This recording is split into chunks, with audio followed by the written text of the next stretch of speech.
One of the questions that we get asked from time to time individually is about how we came to be here. How did you become a member of the Church of God? And I'd like to begin the sermon this morning telling you a little bit about my history. Some of you who know me know a little bit about my history, but I thought I'd perhaps give a little bit of my history because it bears on the subject of the sermon for this morning. I came in contact with the church when I was 15 years old. I didn't really know very much about the church. I knew quite a bit about the message of the church. As I guess I was a fairly serious-minded 15-year-old and was very worried about certain things.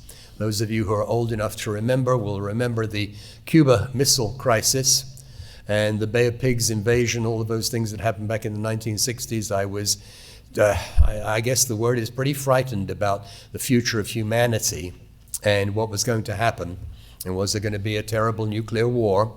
And would all human beings die? And at the same time, I knew somehow or other, don't ask me, I hadn't proven it scientifically or philosophically, but I knew God existed. And I felt that in some way he was involved in my life. And then when I was 15 years old, I heard a voice on the radio who sort of tied all of those pieces together. And I'd never heard much about Bible prophecy before. But this voice on the radio explained that humanity was not going to destroy itself, that there was going to be divine intervention, and God was going to prevent that from happening. And after some very traumatic events, there would be a much, much better time. And I'd never heard anything like that before. Certainly never heard any message like that sitting in the synagogue. My experience of being in the synagogue was that when the sermon came up, the sermon was about the length of our sermonettes. And a lot of people headed out the door before the rabbi began preaching. It's true. It's true.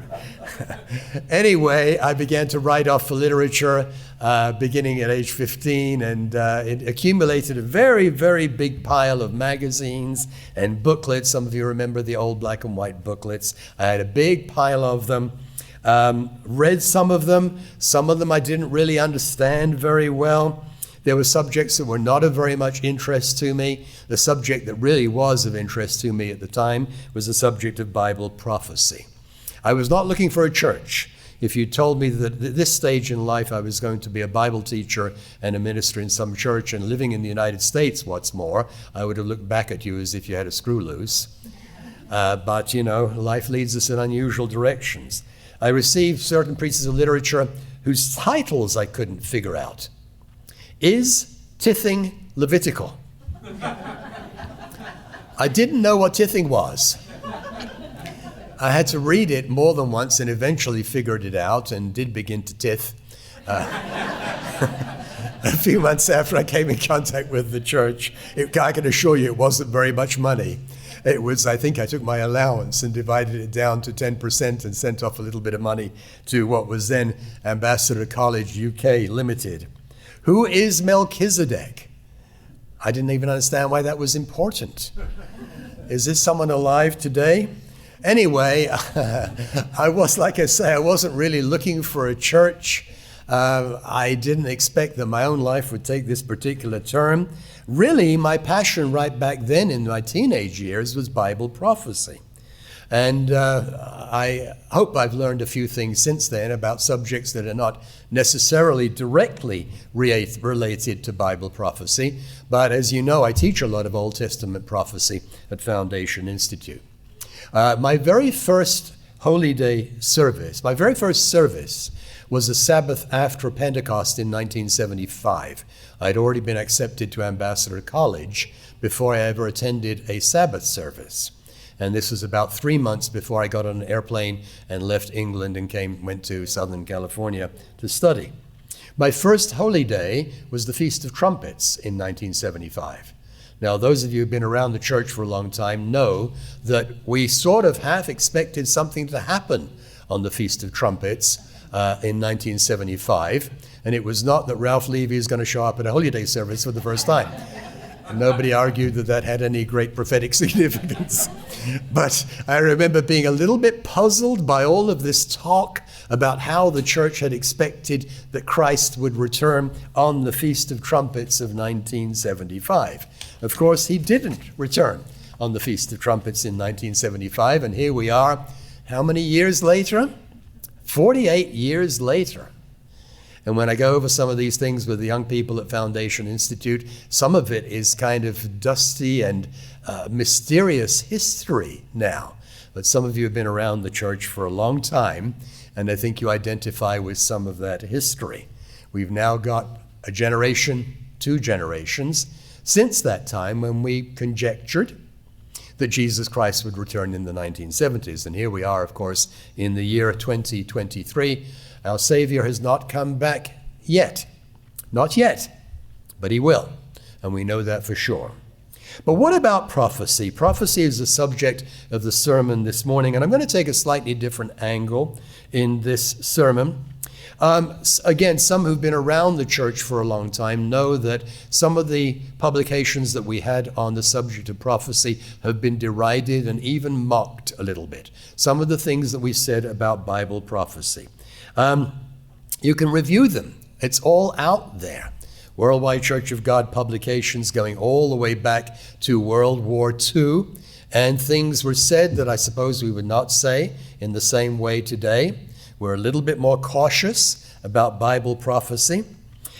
Reviewing some of those things, which I took a look at recently, I'm going to get to the subject shortly. Yes, sometimes we, the church, went out on a limb. Sometimes we were too speculative. Adolf Hitler is not living in the year 2023. Some of you may know what I'm referring to. We publish certain things of the like that we would not publish today. Often, if you look back at those old publications, phrases such as, in the next 5 years, you remember? In the next 10 years, there will be famines and everybody will be starving. In the next 5 years, there will be nuclear war, all kinds of things. Yes, we were too speculative and we got a little carried away. And yet, in reviewing some of that, it is my belief, and I think it's probably your belief as well, that the framework of prophecy of the Church of God going back to the Second World War is essentially accurate. I really believe that. Now, I know there was hyperbole there. I know Adolf Hitler is not alive today. You know all of those things. And sometimes those statements were put before the world in a way that had us going out on a limb a little bit. Recently, I was on the internet and roaming around, and I came across one of these websites. I'm guessing many of you have done this, the, quote, anti-Armstrong websites. And it's always struck me as very, very strange. You know, they're opposed to a man who died 37 years ago. Now, it's a long time. You know, it's a long, long time. But sometimes the world identifies us as, quote, Armstrongites. Again, for the young people here, that probably sounds a little bit strange. For the older ones who've been around the church for a long time, that maybe doesn't sound quite so strange.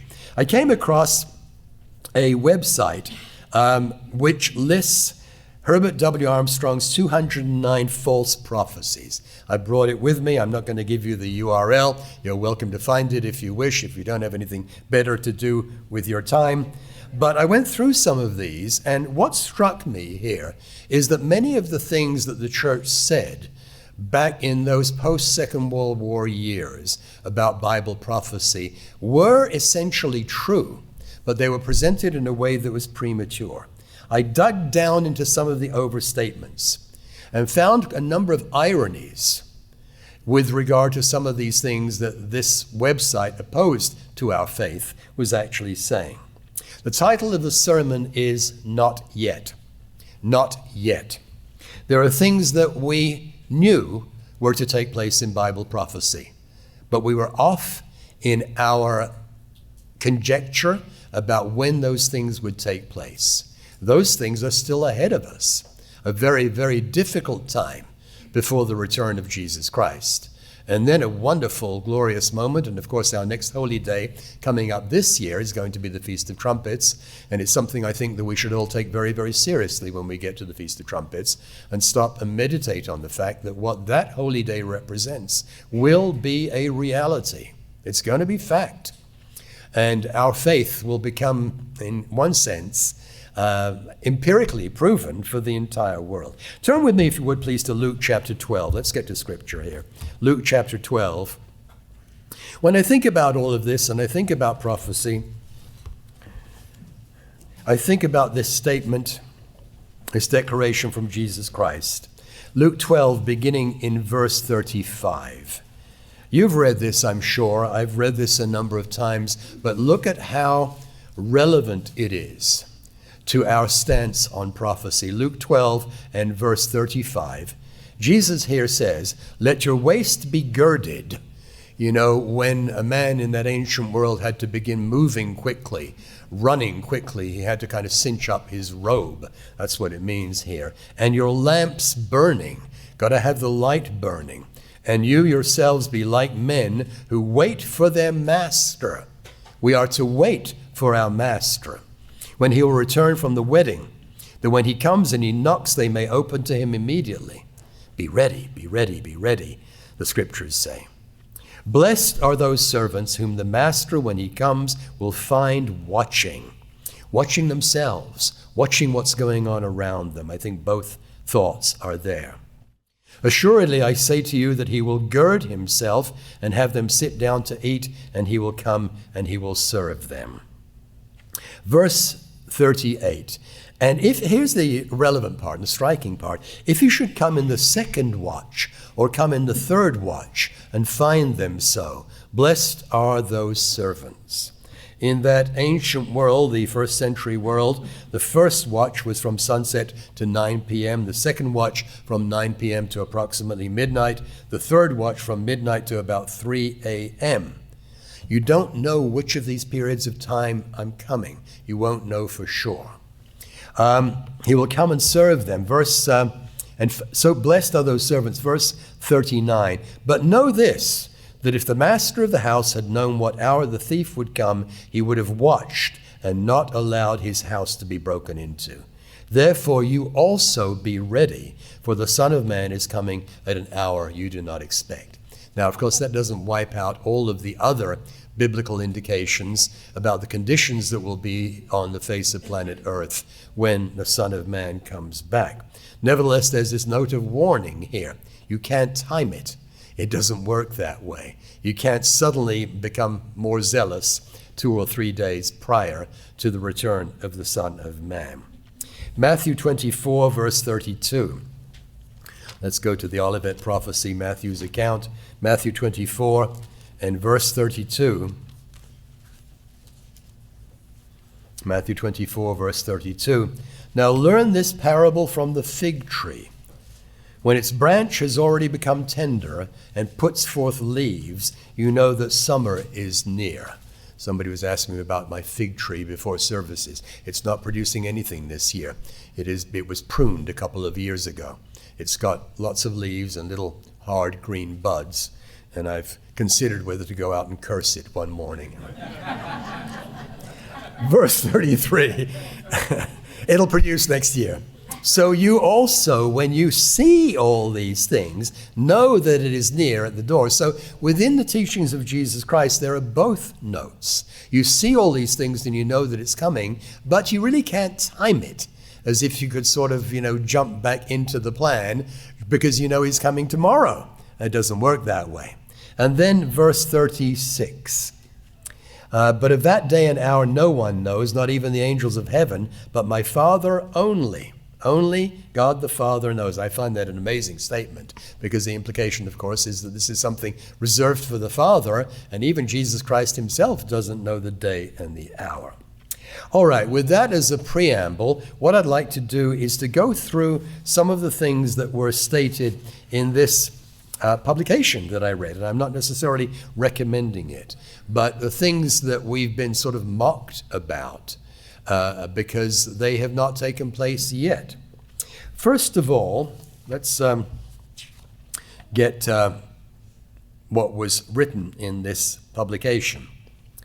The criticism was about this statement about the sea gates. From 1956 onward, after Suez, Britain will never regain sea gates she lost. And then this publication points out an event that happened in 1982.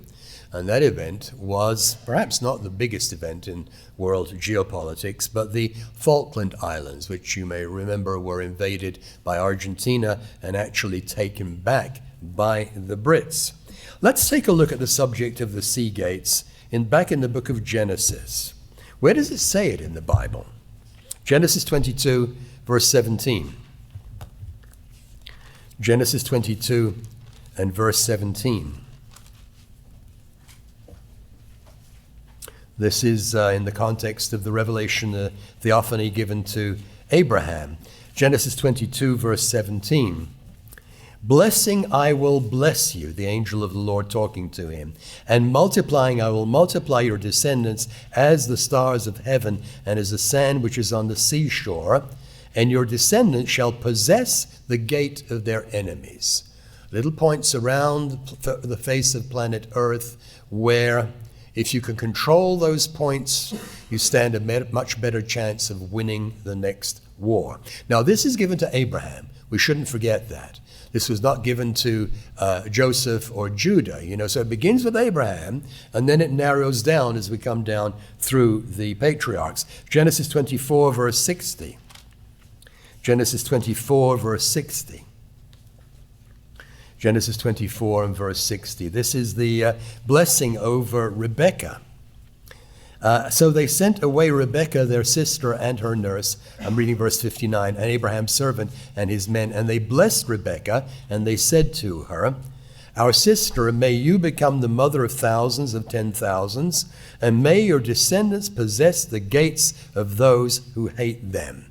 Did they know that earlier revelation given to Abraham? Apparently they did. And then they wished the same on Rebekah, who of course becomes Isaac's bride and his wife.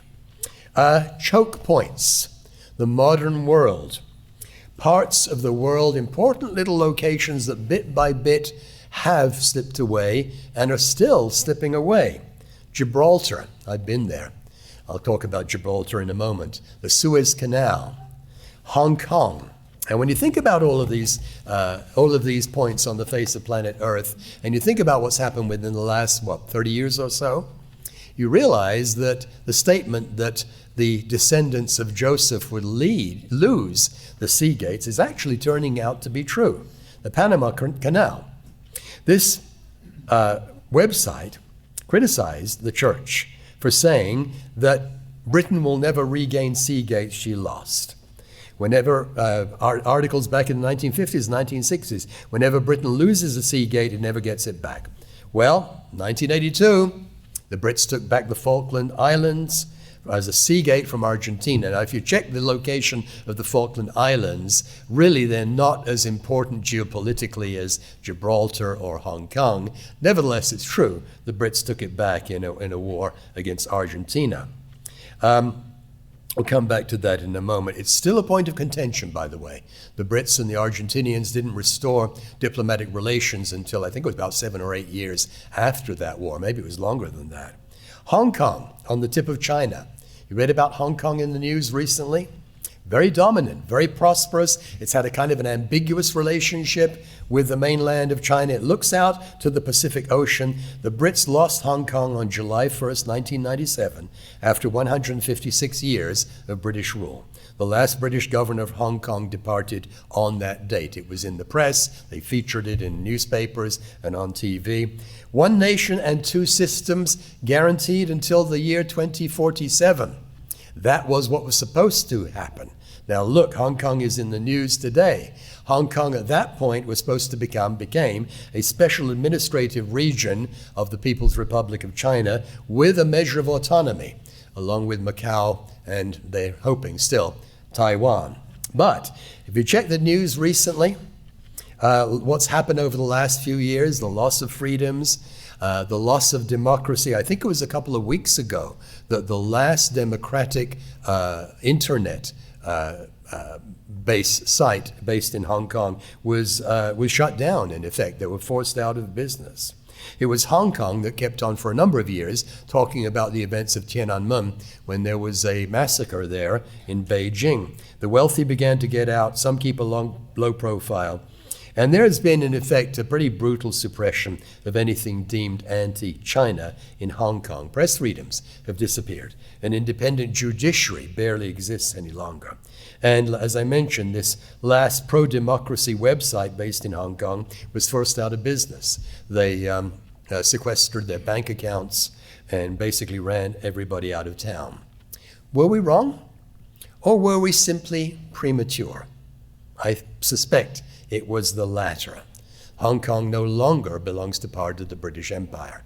It's now part of China and coming increasingly under the influence of China. Gibraltar. I visited Gibraltar years ago. I had a year in Spain when I was studying. And back then, what you had to do to get to Gibraltar was interesting. You couldn't cross directly from the Spanish mainland into Gibraltar. Franco was still living, and he was mad at the Brits about Gibraltar, and he closed it off. You couldn't cross directly. You could look at it, the Peñón, the big cliff there, but you couldn't get directly across just walking across. You can now, although I think they have big, long lines of cars very often. What I had to do was to cross over the Straits of Gibraltar to Morocco. I spent a few days in Morocco and then cross back, going northward to get to Gibraltar. Gibraltar is really very strategic, and very much pro-British. If you read about Gibraltar right now, the young people are bit by bit loosening their interest in learning Spanish. They want to learn English and be what they are now, a UK foreign territory. But it's been a bone of contention between Spain and the United Kingdom for decades now. In 2002, the Foreign Minister of the UK, Jack Straw, suggested that there could be joint sovereignty with Spain in Gibraltar. It was put to a referendum because the inhabitants of Gibraltar didn't like the idea.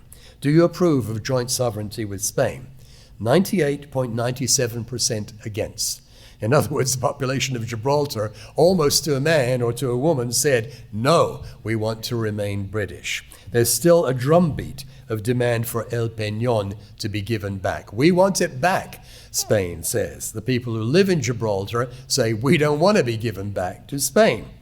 This was, of course, impacted by the decision in 2016 that the United Kingdom would leave the European Union.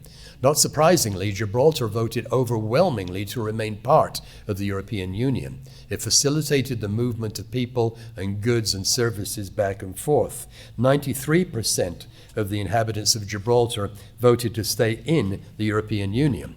It's a lot more tenuous now. And there's still a drumbeat from Spain, we want it back. And the Brits are saying, we'll give it back to you when the people want to become part of Spain. So it's kind of a deadlock situation. It remains a British overseas territory. For now, we wonder about it. The Falklands, I mentioned the Falklands before, 1982. Now, if you ever go to Argentina, use the phrase Las Malvinas, not the Falklands. They'll get very upset with you if you talk about the Falklands, off the eastern coast of Argentina. The war in 1982 lasted 10 weeks. The Brits won. I'm told that there are more sheep than human beings in the Falkland Islands. I believe that to be true. But this is still in the news today, and it's a bone of contention. An article from BBC.com, Memories of the Falklands War represent an open wound in Argentina, the country's ambassador to the UK has said. Javier Figueroa described conflict over the island's sovereignty as ridiculous, comparing it to the relationship between North and South Korea. Most young people in the UK do not know, quote, Britain has a beef with Argentina regarding the South Atlantic, he said. I don't know whether he intended that pun. His comments were made to mark the 40th anniversary of the war. 40 years have gone by. Speaking to the PA news agency, the ambassador explained that despite the 1982 war ending 4 decades ago, in Argentina it remains, quote, a deeply emotional issue. This is despite Falkland Islanders voting to remain a UK overseas territory. They had a referendum as well in 2013, a margin of 99.8%. You would be hard-pressed to find anybody living in the Falklands who said they wanted to become Argentinian. No, virtually nobody did. So it is still part of British territory. Perhaps a little more closer to home, the Panama Canal. I don't know whether you realize this, but 6% of all world trade goes through the Panama Canal. 16% of U.S.-bound trade goes through the Panama Canal. General Torrijos and President Jimmy Carter signed treaties, there was more than one, in 1977. and the handover of the canal took place on December 31st of 1999 from joint control to Panama. There was a treaty of neutrality. Panama is to remain neutral. And yet some of the things that have happened since then lean in a particular direction. The Chinese are becoming much more active in the Panama Canal, container ports and so on. Growing influence of the Chinese around the canal. So these prophecies are actually coming true, aren't they? The choke points are being lost. Significant long-term difference. Now, it doesn't impact your life or mine on a day-to-day basis. However, in the event of another war, it's going to have a big, big difference. What would be the effect? The loss of Hong Kong, Panama, possibly Gibraltar. I submit that we were right on this, but it's just taking more time than we expected. The pushback against the domination by the Israelite nations in some of these critical points around the world. I want to give you a few quotes on another subject from this particular publication. Quote from point number 50. There's a whole bunch of criticisms in this particular article. 1957 to 1972, the Church of God said, quote, Britain will never join the European Common Market. Note, 1973, Britain joined the European Common Market. Number 51, 1973 onwards, Britain will leave the European community. Note, after 21 years, Britain is still in the community. This was written in 1994. Now here we are, year 2023, and of course you know the history since then. Number 52, the 1950s and the 1980s, the Church of God said, the European community would become a German-dominated tyranny. Note, in 1992, after 35 years, the European community remains the most democratic group in European history and dominated by France. Now, all of that is a bit debatable, of course. Just how democratic the European Union is was one of the reasons why the Brits voted to leave, because they felt it was not very democratic. And is it dominated by France or is it dominated by Germany? March 1950, Plain Truth magazine, on the United Europe, definitely Britain will not be in it. Isn't that interesting? 1973, Britain joins the European community. 1991, the European community becomes the European Union following the Treaty of Maastricht. Britain remains a member to this day. This was written in 1994. I was in England by coincidence in 2016 when the vote took place to leave the European Union. It's still a very, very divided nation, by the way. It's a subject that you don't bring up over dinner. 51.9% voted to leave, 48.1% voted to remain. Almost a complete split in a deeply divided nation. And now, of course, whatever you think of that as a political decision, the UK has the lowest economic growth rate of any of the G7 nations. It's struggling in many ways economically. And yet, let's take a look at something, and let's look at the reason why we said all those things. In actual fact, we turned out to be right, although it took longer, didn't it? Britain did exit the European Union. Let's go to Revelation 17. Revelation 17. Revelation chapter 17, beginning in verse 7. Revelation 17, verse 7. These prophecies are still there. These prophecies are still ahead of us. These prophecies are still going to be fulfilled. But the angel said to me, this is John speaking, why did you marvel? I will tell you the mystery of the woman and of the beast that carries her, which has the 7 heads and the 10 horns. The book of Revelation, as we know, describes a conglomerate, religious, political, military. That's still ahead. And 10 horns. Notice the number 10. The beast that you saw was and is not will ascend out of the bottomless pit. The Roman Empire comes back to life and go to perdition. And those who dwell on the earth will marvel, whose names are not written in the book of life from the foundation of the world, when they see the beast that was and is not and yet is. The world is going to marvel because this is going to kind of blindside most people on the face of planet Earth. You and I know about that. This is something for us to keep in mind, to be well aware of. Verse 9, here is the mind which has wisdom. The 7 heads are 7 mountains on which the woman sits. 7 mountains. We know which city sits on 7 mountains. When I lived in Cincinnati, Ohio, I learned that Cincinnati, Ohio is on 7 hills. But this is not talking about Cincinnati, Ohio, okay? There's a city in Brazil that I think is built on 7 hills as well. No, the subject here is Rome. There are 7 kings, 5 have fallen, 1 is, the other has not yet come. There's an interesting verse as well. And when he comes, he must continue a short time. It's not going to last very long. One of the notes in the book of Revelation is reassurance for the people of God. This comes to an end fairly rapidly. It's going to be a time of great difficulty, but it doesn't go on forever. The beast that was and is not is himself the 8th and is the 7th and goes to perdition. Verse 12. The 10 horns which you saw are 10 kings, which have received no kingdom as yet, but they receive authority for 1 hour as kings with the beast. These are of one mind, and they will give their power and authority to the beast. That is not democracy at work. That is yielding up power to a European superman in a time of great crisis. We've understood this for a long time. We note 10 nations, 10 kingdoms. How many nations use the euro today? I'm tempted to give a pop quiz, but maybe it would be a bit unfair.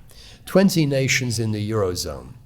27 nations in the European Union are present, with other nations desirous of becoming part of the European Union, including, of course, Ukraine. Not 10. Not 10. So we know from Bible prophecy that some things will change drastically between now and then. We don't know exactly what it's going to look like. We don't. But the church correctly understood that this European power, termed the beast in the book of Revelation, would not be dominated by those who descend from the patriarch Jacob. The conclusion was right. We gave details that had us a little bit out on a limb. March 1950, Plain Truth magazine on the United Europe. Definitely Britain will not be in it. Britain now is not part of the European community. Now that critical publication was written in 1994. In the year 2023, it seems a little prescient, doesn't it? Because Britain actually has left the European Union. As I say, if you talk to people in Britain, it remains a deeply divisive issue. There are people who won't talk about it. We have political things that divide us here, but there are people who won't talk about it because it's still a very, very divisive issue. Another one, in the 1960s, the Church of God predicted that Russia and China would mend their split. They never did. Well, okay, not by 1994, and there were times when Russia and China were sort of at each other's necks, or the Soviet Union. And yet, what's happened more recently? A quote from the George W. Bush Presidential Center. At their Beijing summit in February 2022, Xi Jinping and Vladimir Putin announced a, quote, friendship without limits. There were no forbidden areas of cooperation, and the Sino-Russian strategic partnership was, quote, superior even to the alliances of the Cold War era. Now, there's a lot that could be said about that. The Bible talks about certain nations, the Asiatic nations up to the north and up to the east, and these appear to have to do with Russia and China. Again, we know some of this from Bible prophecy. Daniel 11, verse 44. Daniel 11, verse 44. This was based on a good understanding of what some of the scriptures say. But the Bible is not always 100% clear. Daniel 11, verse 44, this is speaking about the king of the north who's come down to invade. And then there's news, and look where it comes from. Daniel 11, verse 44. But news from the east and the north, this is presumably from the perspective of Jerusalem. News from the east and the north shall trouble him. Therefore he shall go out with great fury to destroy and annihilate many. What's going to come from the north and the east? Who is to the north and the east? Answer, Russia, China, and a number of other nations. Revelation 16, verse 12. Revelation 16, verse 12. Then the 6th angel poured out his bowl on the great river Euphrates, and its water was dried up, so that the way of the kings from the east might be prepared. Again, a hint of great nations from the east and from the north and getting involved in those very troubling events right at the end of the age. One more, a quote, August 1950, Church's publication. Quote, "The next pope will be a miracle worker, a supposed proof that God is using him to order and pacify the world." 1958 to 1962, the next pope was Pope John the 23rd. He never claimed to be a miracle worker and never tried to organize or pacify the world. No, it wasn't Pope John the 23rd.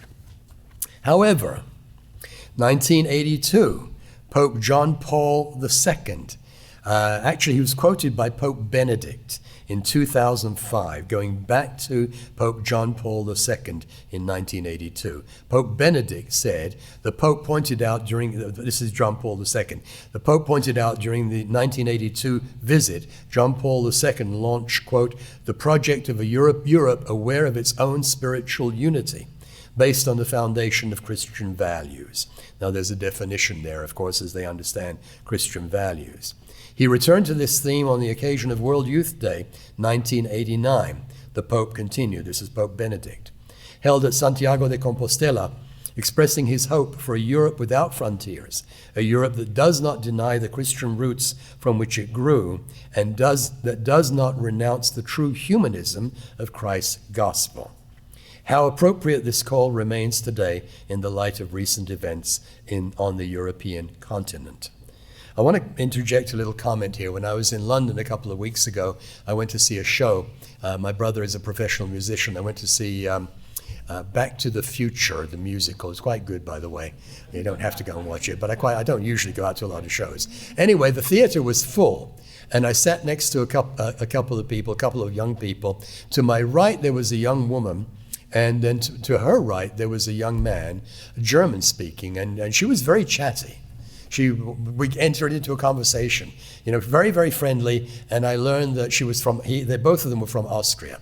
Not a married couple, I'll get to that briefly, but from Austria, and they were in London for a leadership seminar for the Roman Catholic Church. And then she began asking me what I did for a living, and I told her I was a Bible teacher. She was fascinated by this, She asked me more questions than Church of God members ask. But the conversation went on for a while, and then she made an interesting comment. This is what I want to quote. She was talking about the Roman Catholic Church, in particular about its influence among lots of people. And she used the phrase, her words were, "a sleeping giant." I think the phrase is very apropos, because that's what it is. It is a sleeping giant. It's still asleep. We know from Bible prophecy that it's going to wake up at some point in the future.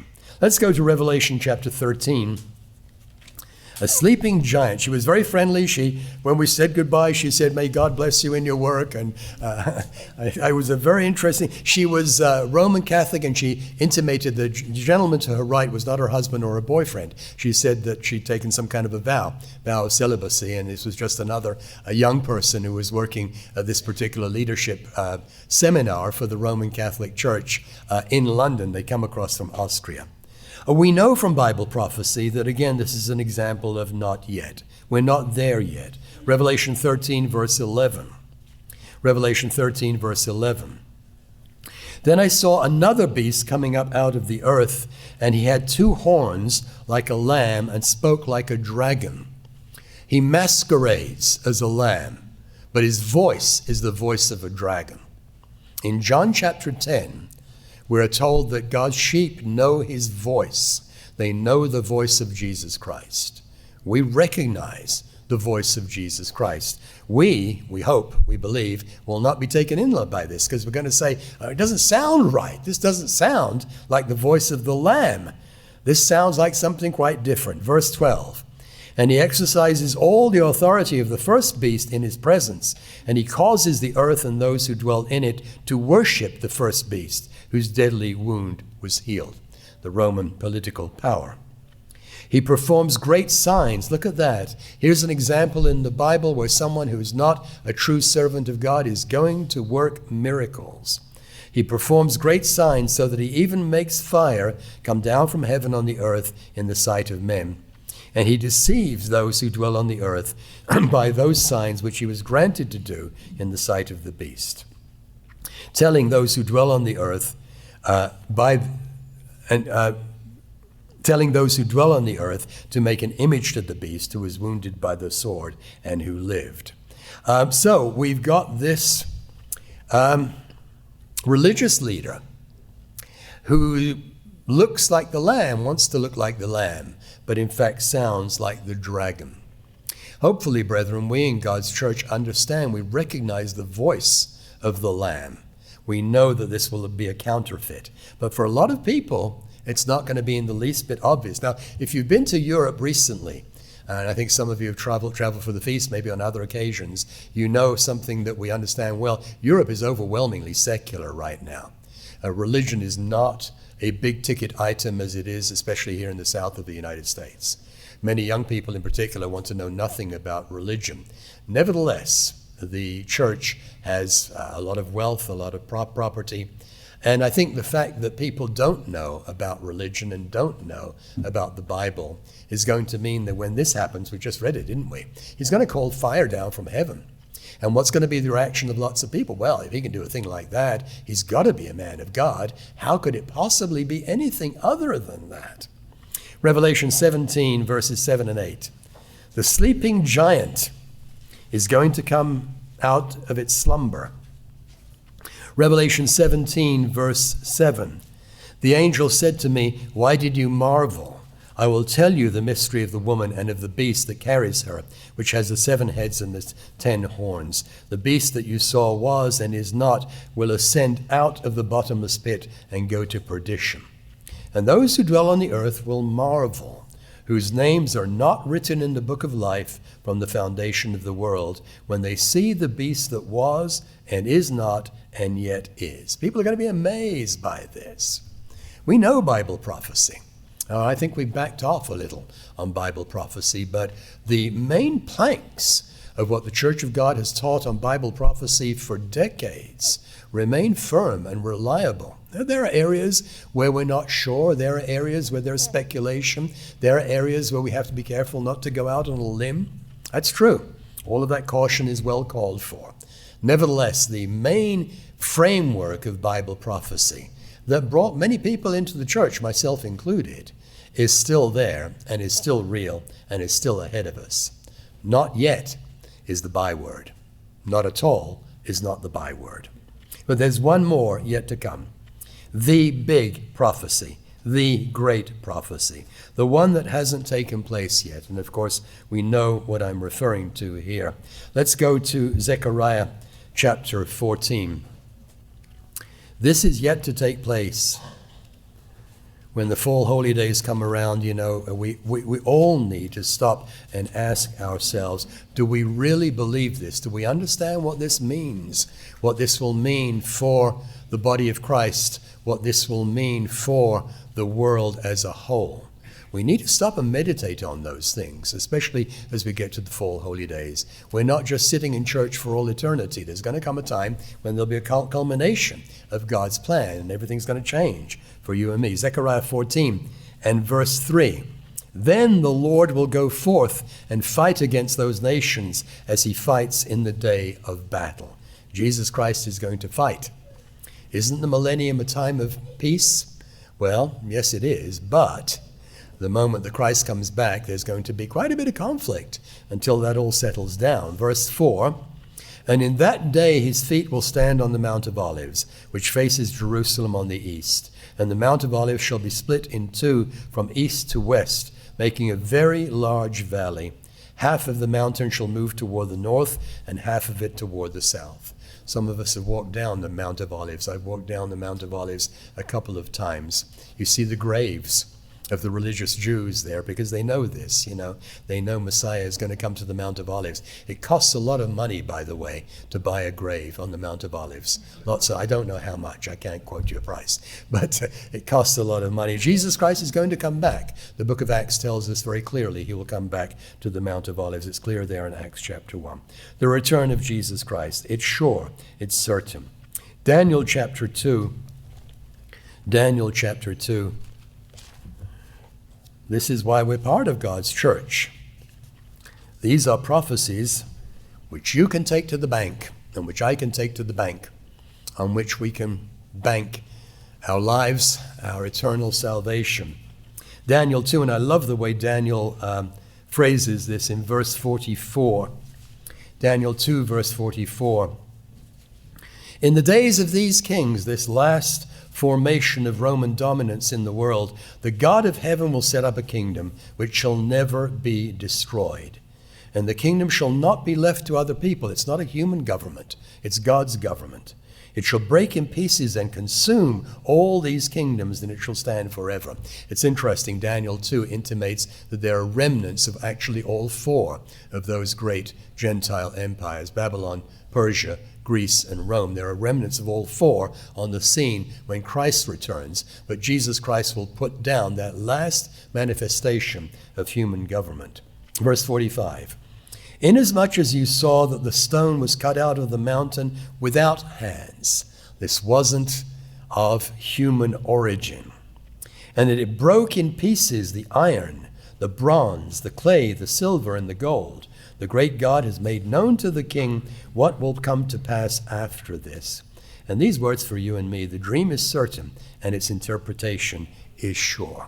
That's the big prophecy, the prophecy of the return of Jesus Christ. We still believe that. We will never relinquish that. In fact, we'll be vindicated when we see him coming back from heaven, and he grants that promise of salvation to the saints of God, the ones who are in their graves at that point. We heard a little bit about that in the announcements, and the ones who are still living. Yes, we at times got a little bit too speculative. Yes, we went a little bit out on a limb. We said things that we would not express in that way in the year 2023. And yet, we are how many decades closer to the events that we published about back in the 1950s and the 1960s? Time is going by, brethren. Time is going by. And that framework of prophecy that the church has had for a long, long time is a true and sure framework of prophecy. Maybe we need to spend a little bit more time in our own personal Bible study, looking at subjects like prophecy. One lady in England, I think it was last summer actually, one lady whom I've known for a while, she said, I don't like to read the book of Revelation, it's too scary. I just like to, pull the blankets up over my head when I'm in bed and turn over and not read it. Yeah, it is scary. It is scary, and it's designed to be scary. But when the scare is over, much better things happen. 2 Peter 1, verse 19. To wrap this up, 2 Peter 1 and verse 19. I love the way Peter says this. 2 Peter 1 and verse 19. And so we have the prophetic word confirmed, which you do well to heed as a light that shines in a dark place. You live in a rural area with no street lights. You take maybe a torch, a lamp out with you when you go out for a walk at night, until the day dawns and the morning star rises in your hearts. And the caution, of course, follows in the next verse or two. No private interpretation. But there are things that are not a private interpretation. There are things that we know for sure. There are things that God assures us will truly be a reality. Hebrews chapter 10, to wrap this up here. Hebrews 10 and verse 35. Hebrews chapter 10 and verse 35. Hebrews 10, verse 35. Therefore do not cast away your confidence, which has great reward. You have need of endurance or patience, as some of the other translations say it. You have need of endurance so that after you've done the will of God, you may receive the promise. And then this fascinating quote from one of the Old Testament prophets. It actually comes from the book of Habakkuk. Verse 37, for yet a little while, and he who is coming will come, and he will not tarry. To us, it may look as if he tarries. Our lives are short. All of that time went by. Many of us expected that Christ would have been back by now, and he's not. Not yet. But he will not tarry. Now the just shall live by faith. But if anyone draws back, my soul has no pleasure in him. And then let's read verse 39 as well and wrap it up. But we're not of those who draw back to perdition, but of those who believe to the saving of the soul. Our understanding of prophetic fundamentals is, and I think always has been, accurate and true. And that, of course, is the great prophecy of the Bible, the return of Jesus Christ to take over the governments of this world and introduce something that is going to be much, much better than we even dream about.